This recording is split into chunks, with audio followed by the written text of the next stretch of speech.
Hi there and welcome back to the garden. Today we are starting to harden off our tomatoes, but today I actually do not want to talk about tomatoes for once. In fact, I want to talk about the humble lettuce. More specifically, 10 changes we had to make to go from not really enjoying growing this plant to it being one of our absolute favorites in both spring and fall. Let's get into it.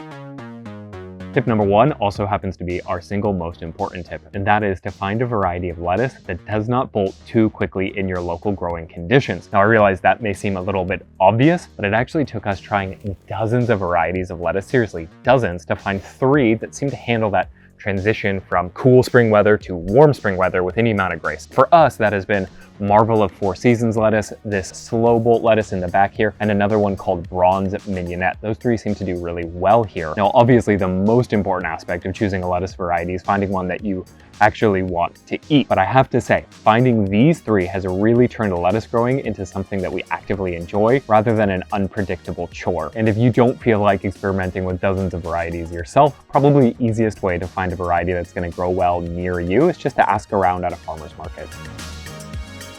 Tip number 2, and it's a little bit of a controversial one. If you have struggled with lettuce in the past, I strongly recommend that you try growing them indoors in seedling trays and transplanting them out outdoors once they are nice and strong and healthy and established. I used to really struggle to know when our lettuce garden was gonna thrive and when it was just gonna absolutely fail to take off. But now that we transplant out our seedlings, we have such a higher degree of not only success, but predictability. We just have a lot more confidence that we're gonna get a good harvest at the end of the season. Obviously, a lot of folks still direct sow lettuce seeds with a lot of success. I'm not saying that it can't work, but what I am saying is if you know that you struggle a little bit with lettuce, it is worth your time to try growing it indoors and transplanting out. It has worked wonders for our lettuce garden.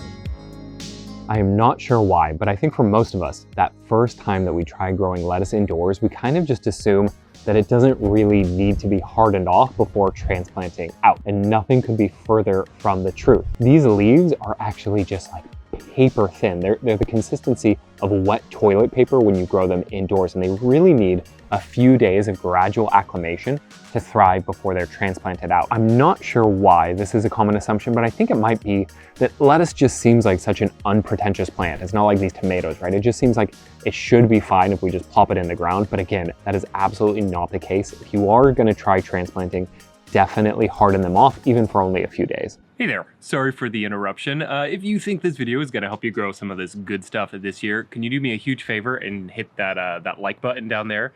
Just tremendously helps us out, and I tremendously appreciate it, really, truly, sincerely, and thank you for watching. Let's get back to the lettuce.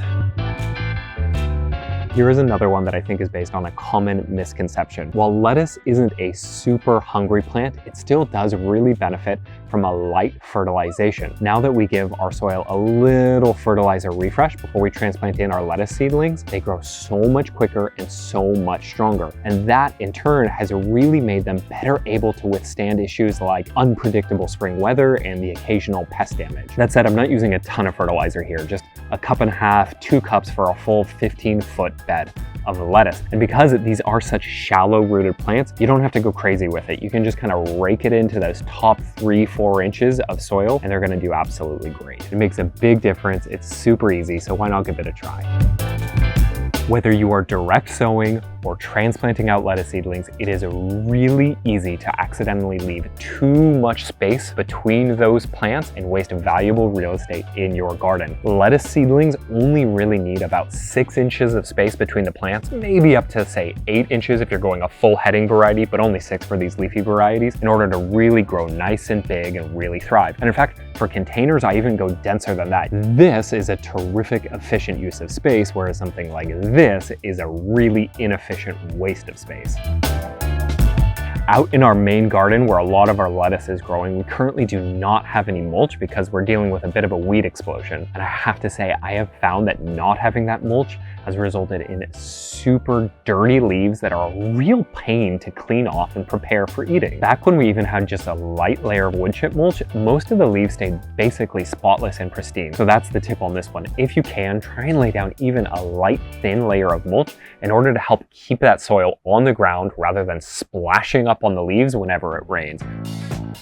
If you, like us, deal with a lettuce that really wants to bolt when the weather starts getting super hot, try misting it a couple of times a day when those afternoons get just a little bit too warm. I can't remember where I learned this tip, but I have found it to be very, very effective, especially if you know you only need, say, another week or two to really grow out this lettuce a little bit taller in order to get a nice big harvest.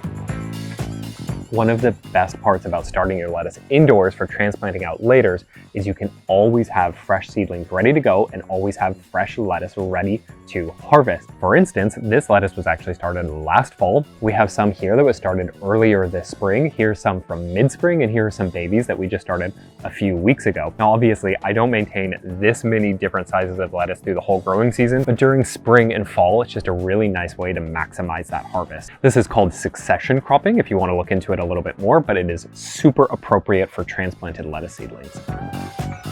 Lettuce is a terrific cut and come again crop, or at least most lettuce are. What that means is that we can actually harvest this lettuce multiple times throughout the season and get a little bit of extra sunlight and airflow in there for it to grow back nice and strong. Now, there are two main ways to do that. The first is you can kind of just come in here, grab an outer leaf, and pinch it off near the base of the plant, and then you can leave those smaller inner leaves in to grow back. The second way to do that is just to go out into your garden, take a pair of scissors, take a pair of shears, and cut off the entire plant about 1.5 inches above the soil line, leaving it to regrow later. What will happen is, because we leave all of these mature, healthy roots in place, the plant is going to have all of the energy it needs to really replace all of those leaves very quickly.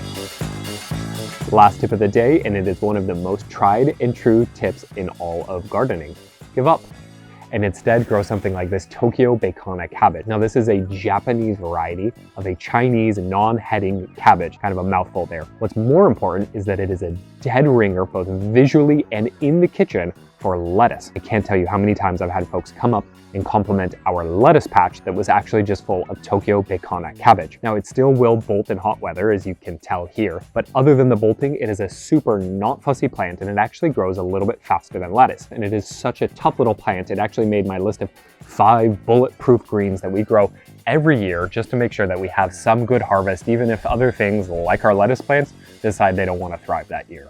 I hope this was helpful. I hope to see you on the next one, and until then, happy gardening, y'all.